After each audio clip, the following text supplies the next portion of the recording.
Also tonight, new reporting on dozens of arrests made over the weekend at the Virginia Beach Oceanfront. And not to mention the dozens of weapons off the streets of the resort city. Police arrested 53 people over the weekend on nearly 200 criminal charges. They also confiscated 28 firearms.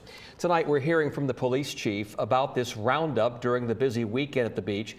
10 on your side's Ashley Knight has more from the Oceanfront. Ashley? Well, Tom, this would have been the weekend of Something in the Water, an event that tried to reduce crime. Organizers at the time credited the event's structure and security for doing that. But without that structure, will we now see a rise of violence during College Beach weekend?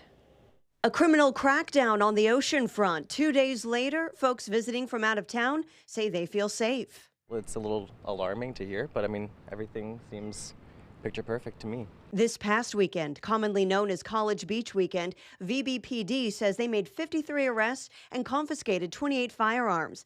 Chief Paul Newdigate says crimes are being committed by a small group of local young people, not those coming from out of town. We have become the new mall, where young kids would go unattended, without supervision, and hang out. But what have malls done?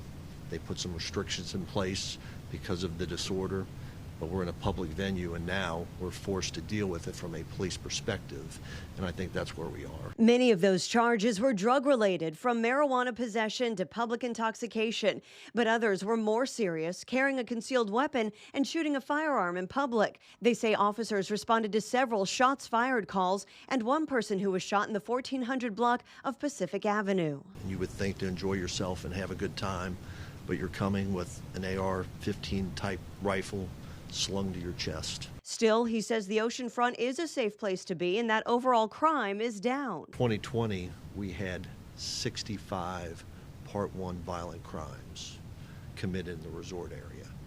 Last year, we had, I believe it is 32. The pledge to the community is that we're hyper-focused on trying to address the small number of individuals that are coming down there with criminal intent. Chief also says even with the Vibe Check Festival going on there were only a few hundred people in the event area. He says there were 3,000 to 4,000 more teens and young adults on Atlantic Avenue outside the venue. He also mentioned an uptick in the shooting incidents happened, oddly enough, Sunday morning after the crowds had gone. Ashley Knight, 10 on your side. Interesting, Ashley. Thank you. Of course, we'll continue to follow this story and post any updates for you as we get them on wavy.com.